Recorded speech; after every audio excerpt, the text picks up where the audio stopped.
Assalamualaikum warahmatullahi wabarakatuh.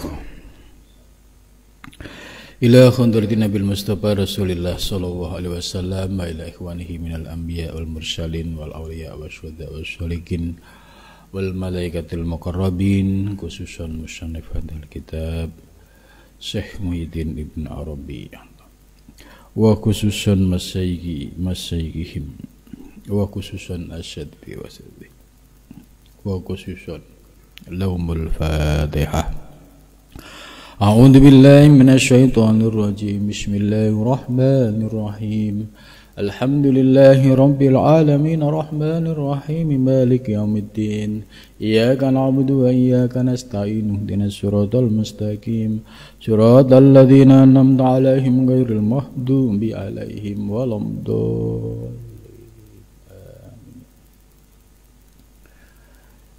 Bismillahirrahmanirrahim. Alhamdulillahilladzi allamani bi ulumil ulama'il muwahhidin wal muhaqqiqin wa arsadani ila tariqim mustaqim.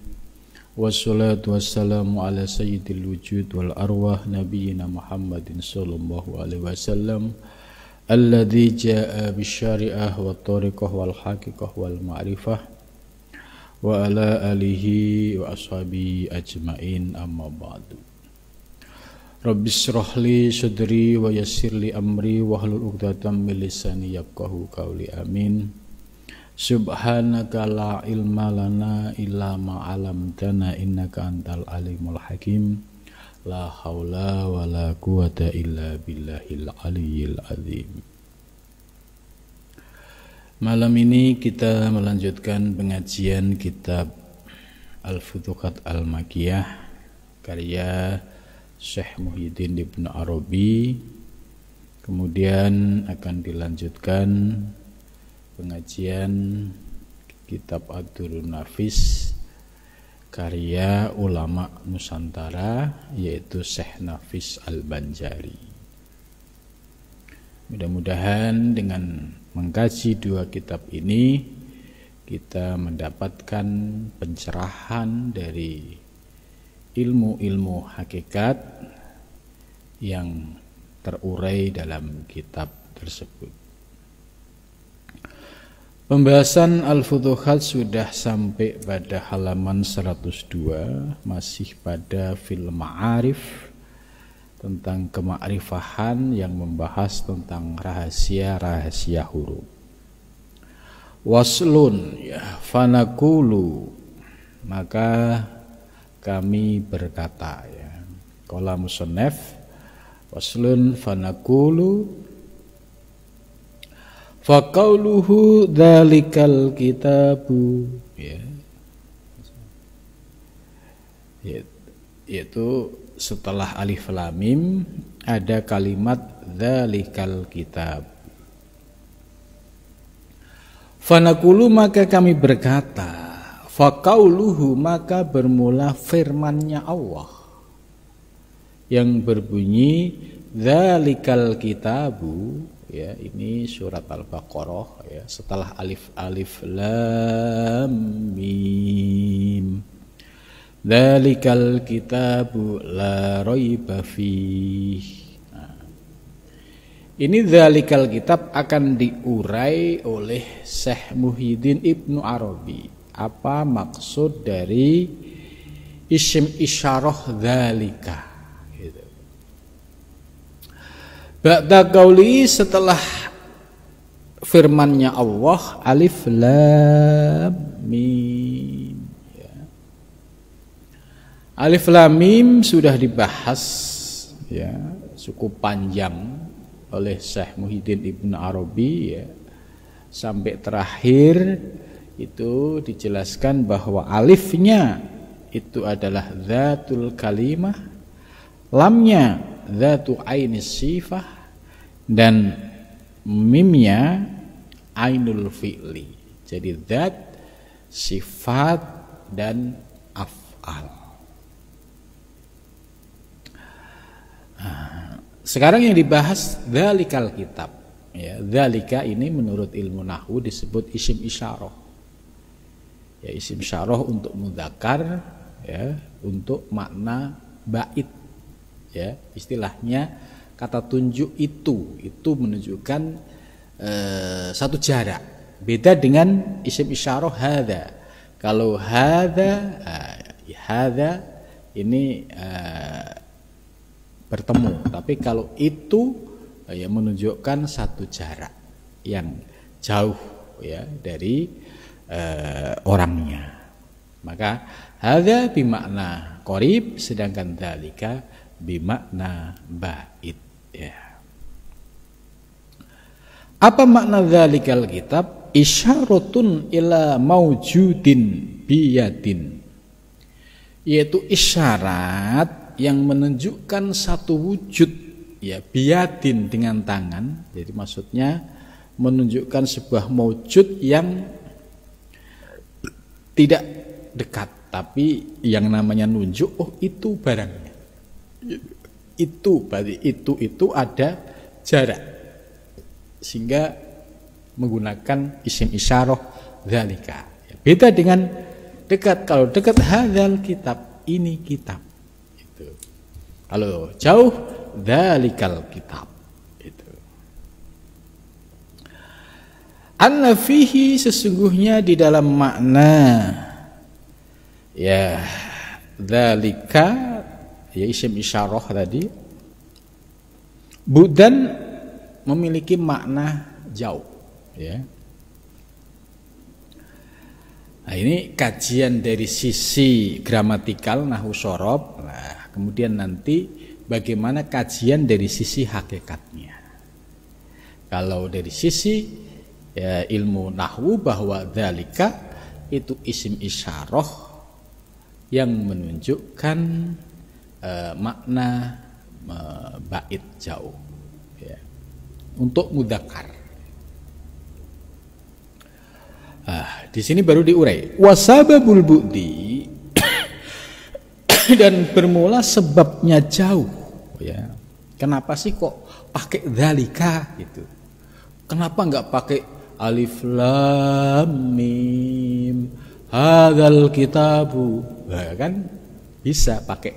Kenapa Allah memilih pakai dzalika? Ini menarik. Syekh Ibnu Arabi mengurai rahasia di balik penggunaan kata dzalika, yaitu isim isyarah yang memiliki makna lil bu'di jauh. Wasababul bu'di, dan bermula sebabnya jauh, ba'da lama asyara ilal kitab, ketika memberikan isyarah kepada kitab, yaitu Alkitab ya, yang dimaksud adalah Al-Quran ya. Wahwa al-mafruq mahal tafsil, wahwa ya, dan bermula kitab al-mafruq itu dipisah, mahal tafsil yaitu menempati perkara yang sifatnya lebih terinci gitu. Jadi al-mafruq mahal tafsil ya, sebagai pemisah ya terhadap tempat yang sifatnya itu rinci.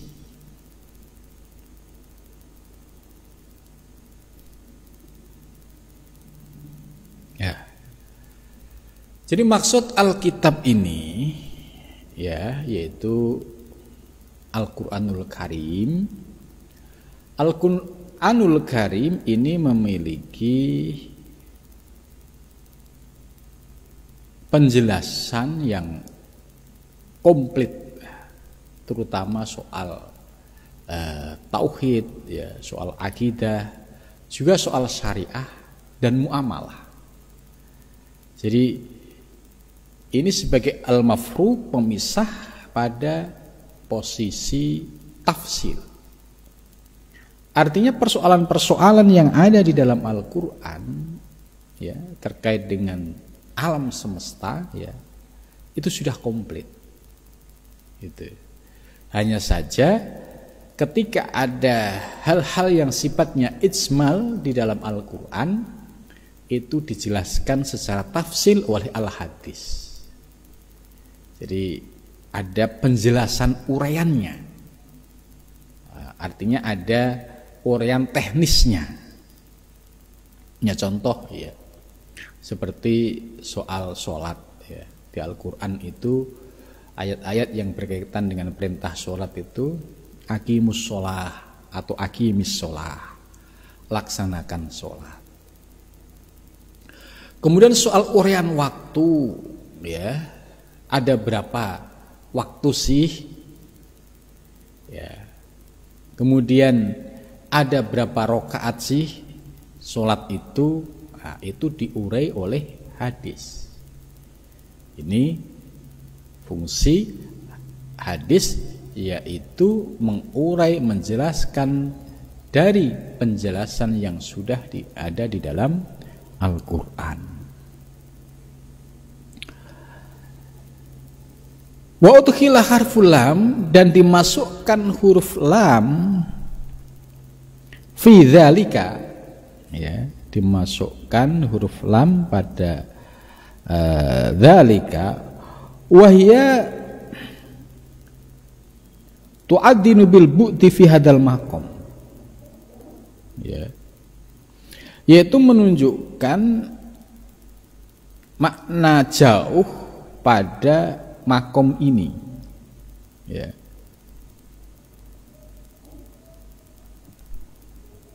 Ini maksudnya dimasukkan harful lam fi dzalika.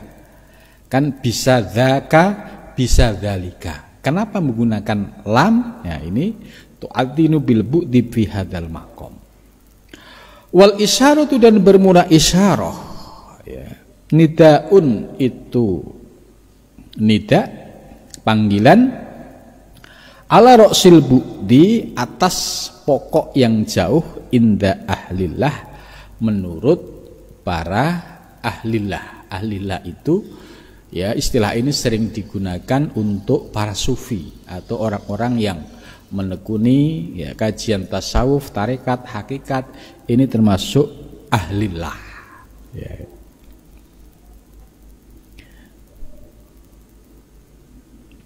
Wali annaha a'ni alam minal alam al-wasti ya. Nah, kemudian lanjutannya wa li annaha a'ni alam ya, dan sesungguhnya yang kami maksud bahwa lam minal alam al-wasti, yaitu dari alam yang sifatnya pertengahan, faya mahalus sifat, itu sebagai tempat sifat, itbis sifat, karena dengan sifat yatamayyazu, bisa dipisahkan apa al-muhdas ya, sesuatu yang baru, minal qadim, dari yang qadim ya. Maksud dari penjelasan ini bahwa alam wasti ya, ini alam pertengahan ya, termasuk alam semesta ini juga menjadi bagian dari alam wasti. Nah, di alam wasti ini ya, sebagai tempatnya sifat. Sebab dengan sifat itu ya, sebagai pembeda terhadap barang yang sifatnya baru ya, dengan sifat yang qadim. Jadi maksudnya bahwa dengan sifat itu bisa menjadi pembeda antara yang baru ya, seperti alam semesta ini adalah muhdas, diri kita ini juga baru. Nah, dengan adanya sifat-sifat itu sebagai pembeda dengan yang qadim. Nah, kalau kita urai ya, supaya kita dapat gambaran dari apa yang dimaksud dengan adanya sifat-sifat yang pada muhdas dan yang qadim. Ini kalau kita ya ilustrasikan. Ini penjelasan ini tidak di Al-Futuhat, tapi saya ambilkan penjelasan dari sifat 20. Ya, supaya kita mendapatkan gambaran tentang apa sih yang dimaksud dengan adanya sifat-sifat tadi, bisa membedakan antara yang qadim dengan yang hudus. Nah, saya menggunakan sifat 20 yang menjadi bagian dari teologi Asy'ariyah. Dalam sifat 20 ya, itu dibagi menjadi 4, nafsiyah, salbiyah, ma'ani, maknawiyah. Ini sifat 20. Nah, nanti akan bisa memahami apa yang dimaksud faya mahalu sifat it bisifat yatamayyazu al-muhdas minal qadim. Dalam 4 sifat, yang pertama adalah nafsiyah, itu wujud. Ya, wujud itu artinya ada, bahwa alam semesta ini wujud. Ya, itu berarti ya Allah ada. Ya, karena apa? Ciptaannya saja ada. Kalau ditanya bagaimana wujud Allah, bagaimana rupa Allah, ya, bagaimana sifat-sifat Allah, dijawab oleh sifat salbiyah. Sifat salbiyah yang jumlahnya 5. Mulai dari Qidam, yang maha dahulu adalah Allah. Baqa, yang kekal hanya Allah. Qidam baqa mukhalafatul lil hawadisi, bahwa Allah itu berbeda dengan ciptaannya. Jadi sifat salbiyah ini sifat yang dimiliki oleh zat yang maha qadim. Yang muhdas, yang baru tidak punya. Ya, kita mulai ulangi lagi. Sifat salbiyah yang 5 mulai dari Qidam. Yang memiliki sifat Qidam dahulu kala hanya Allah. Selain Allah nggak ada. Manusia baru, alam semesta baru, surga baru. Gitu. Karena yang memiliki sifat Qidam yaitu zat yang maha qadim. Selainnya tidak punya. Ya. Ini berarti sifat khususiyah yang dimiliki oleh Allah. Kemudian yang kedua baqa. Baqa, Allah bersifat kekal. Selain Allah pasti akan sirna. Kuluman alaiha fan, semua yang ada di semesta akan hancur. Wa yabqa wajhu rabbika dzul jalali wal ikram, yang akan kekal hanya zat Tuhanmu yang maha mulia dan maha agung. Ini menunjukkan bahwa yang kekal hanya Allah. Selain Allah akan hancur. Alam semesta akan hancur. Bumi akan hancur. Diri kita juga akan hancur. Nah, ini kenapa? Karena selain Allah bersifat muhdas baru. Ini yang kedua. Kemudian yang ketiga, mukhalafatul lil hawadisi. Artinya bahwa Allah berbeda dengan hawadis. Hawadis itu segala sesuatu yang baru. Alam semesta baru, surga baru, ya, planet baru, bumi baru, ya, wujud yang ada di planet bumi semua baru, diri kita baru. Maka ketika ada pertanyaan kayak apa sih wujudnya Allah, maka dijawab mukhalafatu lil hawadisi, Allah berbeda dengan ciptaannya.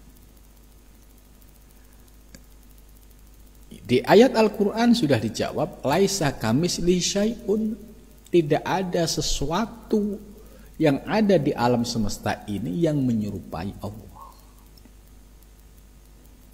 Jadi tidak bisa diilustrasikan secara fisikly.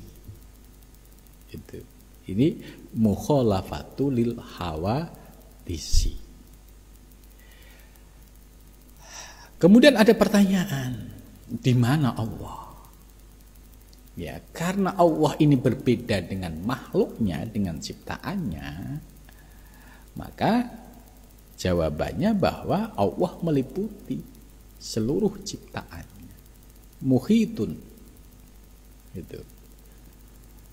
Kalau makalah yang sering dikutip oleh Ibnu Arabi, kanallahu wala syai'a ma'ahu.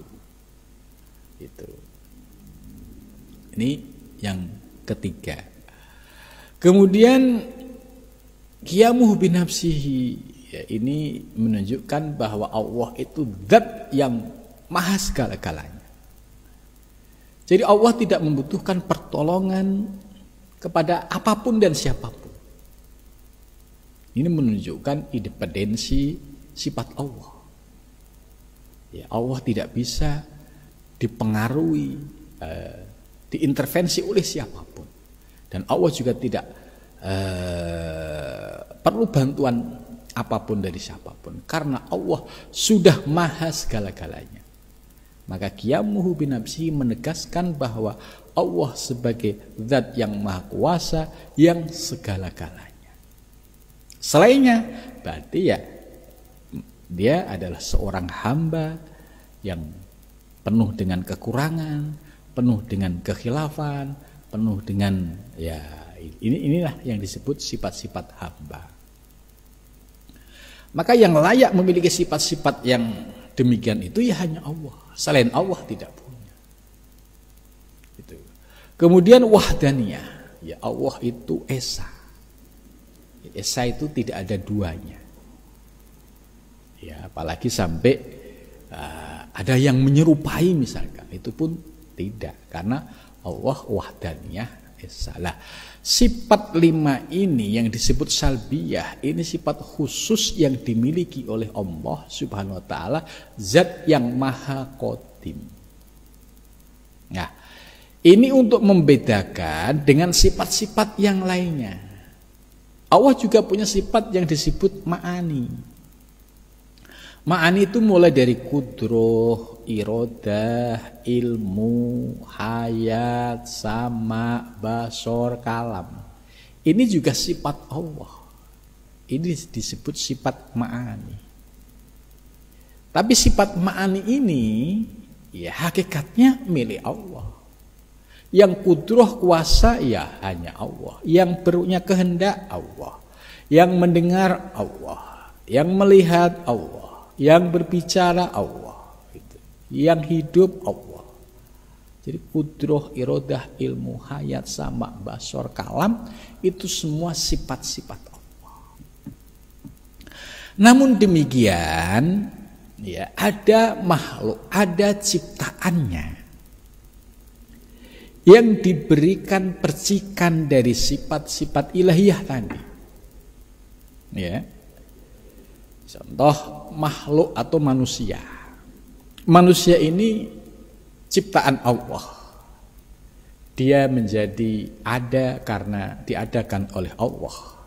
Dia menjadi hidup karena diberikan ruh oleh Allah. Tanpa Allah ya nggak ada artinya. Nah, karena di dalam diri hamba manusia ini ada ruh, dan ruh itu minallah, min amri rabbi, maka 7 sifat ma'ani yang dimiliki oleh Allah itu membias pada hamba. Gitu. Jadi sumbernya adalah ruh min amri rabbi, sumbernya ruh. Karena di dalam diri seorang hamba itu ada ruh, maka sifat ma'ani tadi membias pada diri hamba, ya, itu istilahnya yang disebut dengan pancaran, ya, pancaran ilahiyah. Maka dalam diri seorang hamba seperti kita itu ada bias dari sifat-sifat ilahiyah yang ma'ani tadi, contoh kudroh, kuasa. Ya, kita bisa ngaji, bisa aktivitas ini karena ada kudroh. Tapi secara hakikat kudroh kita ini adalah kudroh yang bersumber dari Allah. Maka kita tidak boleh mengakui itu sebagai prestasi seorang hamba, melainkan semua itu anugerah dari Allah. Irodah, kehendak. Yang punya kehendak Allah. Hamba ini sebagai hamba, di dalam dirinya ada kehendak. Tapi kehendak hamba ini ya sesungguhnya berasal dari kehendak Allah subhanahu wa ta'ala. Jadi kudroh, irodah, ilmu, pengetahuan. Pengetahuan juga sama. Hamba ini ya tidak punya apa-apa. Dikasih akal, ya, otak kiri, tak kanan, ya, kemudian ada ruhnya yang memancar, yang membias, kemudian akal ini bisa berpikir, ya, kemudian menjadi orang yang cerdas, orang yang berilmu. Tapi kalau dilacak hakikatnya, ya ilmunya ilmu Allah. Buktinya apa? Coba ruhnya diambil, ya, orang yang merasa hebat ruhnya diambil, bisa enggak otaknya berpikir? Tidak bisa. Jadi artinya kudroh milik Allah, irodah milik Allah, ya, ilmu milik Allah, hayat hidup. Manusia dengan adanya ruh yang ada di dalam dirinya, ya, seluruh struktur tubuh bisa bergerak, beraktivitas. Kenapa? Ya karena ada ruh. Ruh diambil, semua tidak berfungsi dengan baik. Mata tidak bisa melihat, telinga tidak bisa mendengar, tangan tidak bisa bergerak, semua ya dalam keadaan lumpuh, mati. Kenapa? Ruhnya sudah keluar dari jasad kita. Artinya apa? Kita tidak punya daya dan kekuatan apa-apa. Dan tidak ada yang patut kita banggakan dari dalam diri kita. Ya, itu hayat. Sama mendengar. Kita bisa mendengar sesungguhnya ya ada ruh. Tidak karena sebatas telinga. Kalau ruhnya nggak ada, ya ini nggak berfungsi. Memang ini alat, ya. Cuma kalau ruhnya nggak ada, ya telinga nggak berfungsi. Contoh, orang yang ruhnya diambil, telinganya diteriakin, nggak bakalan bisa dengar. Itu. Basor, melihat, ya kita bisa melihat, ya karena ada ruh, dan ruh itu min amri Rabbi. Kalam kita bisa bicara juga sama karena ada ruh. Ketika ruh diambil, ya kita tidak bisa bicara apa-apalah. Dari penjelasan ini bahwa diri kita ini sebagai hamba diciptakan oleh Allah termasuk yang baru, yang muhdas, yang diciptakan oleh Allah. Kita sebagai makhluk yang baru diciptakan oleh Allah dengan memiliki ya 7 sifat ma'ani tadi sebagai bias dari sifat ma'ani Allah.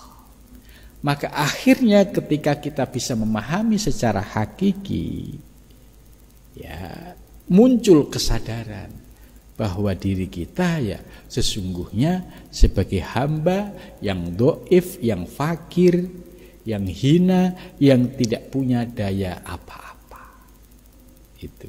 Nah, inilah untuk membedakan antara yang qadim, ya, kalau ma'ani yang qadim Allah, ya, ini sebagai pilar utama, sedangkan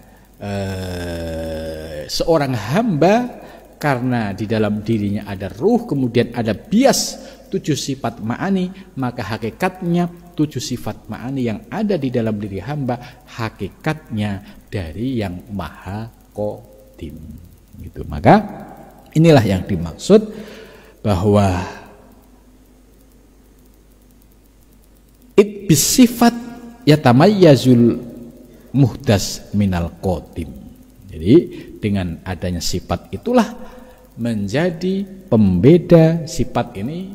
Nah, lebih konkretnya kita jelaskan sebagai sifat ma'ani, ya, itu hakikatnya itu bersumber dari yang qadim, yaitu Allah Subhanahu wa ta'ala. Maka posisi kita ya sebagai hamba yang baru, hamba yang diciptakan oleh Allah.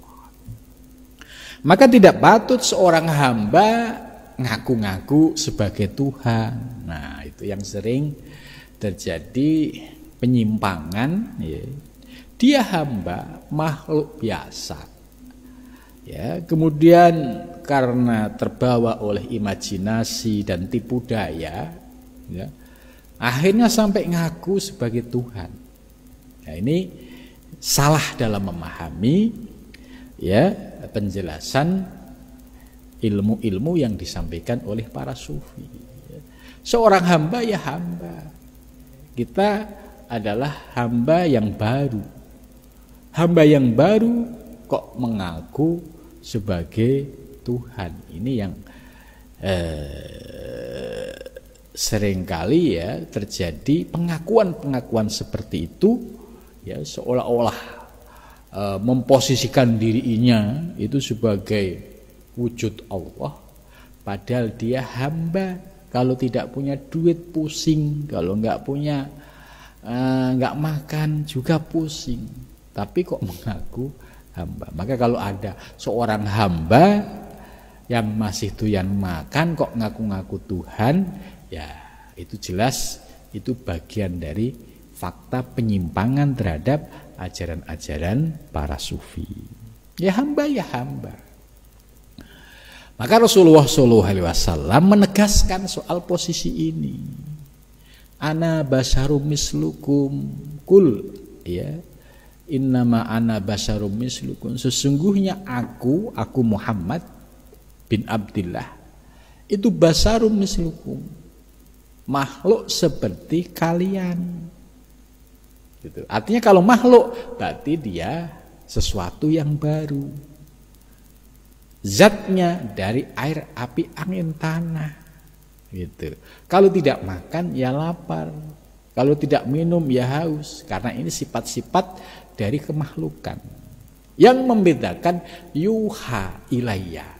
Yuha ilayya ini yang dimaksud dengan akses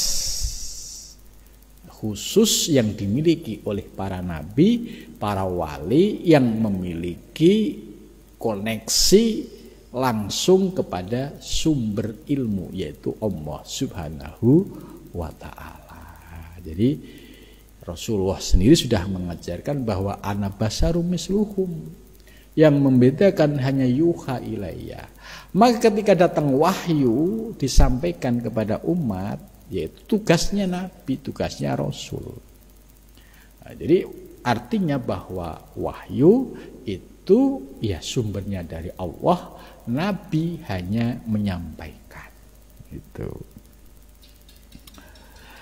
Ya, jadi jelas maksud dari penjelasan itbisifat yatamayyazu al-muhdas minal qadim, ya.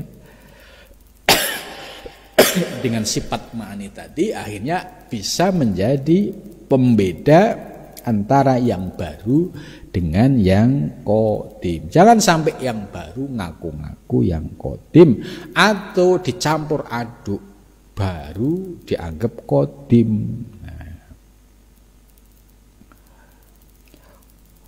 Wa khusso dan khusus apa khitabul mufrad bil kaf, yaitu khitab bentuk mufrad bil kafi dengan kaf mufradatan, ya, dalika pakai k, itu khitab yang sifatnya mufrad. Karena yang dalika itu kan menurut ilmu nahwu kan isim isyarah untuk mufrad yang mempunyai makna ba'id itu. Ini Imam Ghazali juga menjelaskan bahwa itu khitab mufrad bil kaf mufradatan. Li'alla yaqa'u al-istiraq bainal mubtada', supaya tidak terjadi istiraq. Istiraq itu terjadi ya persamaan bainal mubdi'ati, ya, antara hal-hal atau makhluk yang baru. Jadi ini yang dimaksud, ya, bahwa dengan isim isyarah dalika itu punya makna mufrad, ya, supaya tidak terjadi istirak dengan ciptaan-ciptaan yang baru yang lainnya. Waqad asba'anal qaul fi hadzal fasli indama takallamna ala qaulihi ta'ala fahla'na laika, ya.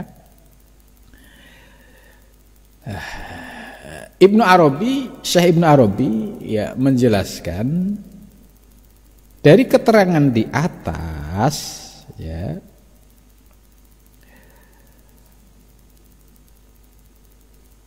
untuk mengurai secara lebih rinci, ya, ketika kamu berbicara mengutip firman Allah fahla'na laika, fahla' itu lepaslah, nak laika dua telumpahmu, dua sandalmu. Ya, ini memiliki penjelasan, ya, terkait dengan ayat tadi. Alif lam mim dzalikal kitab la raiba fihi. Lah, terus apa hubungannya dengan ayat fahla'na laika?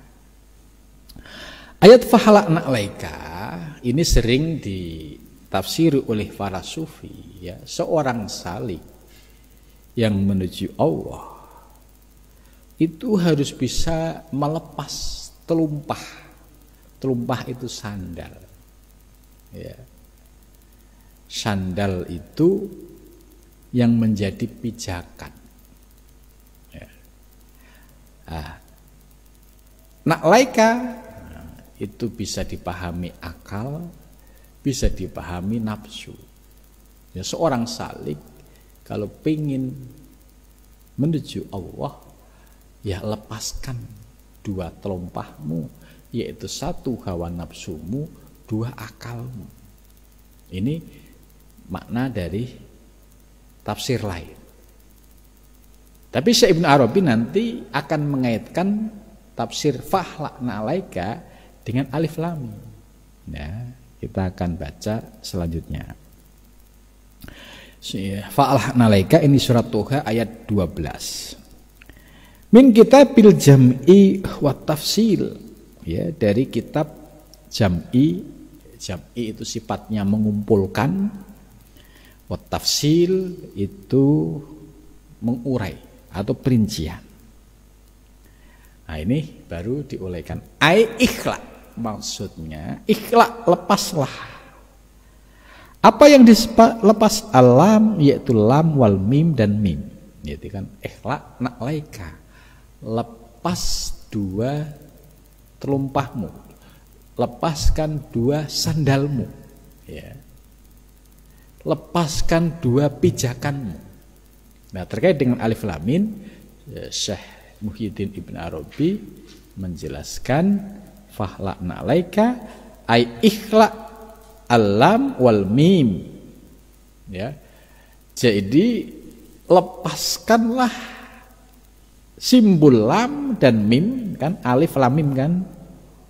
Lam dan mim ini dihilangkan, kemudian tabko al alif, sehingga yang tersisa hanya alif. Alif itu apa?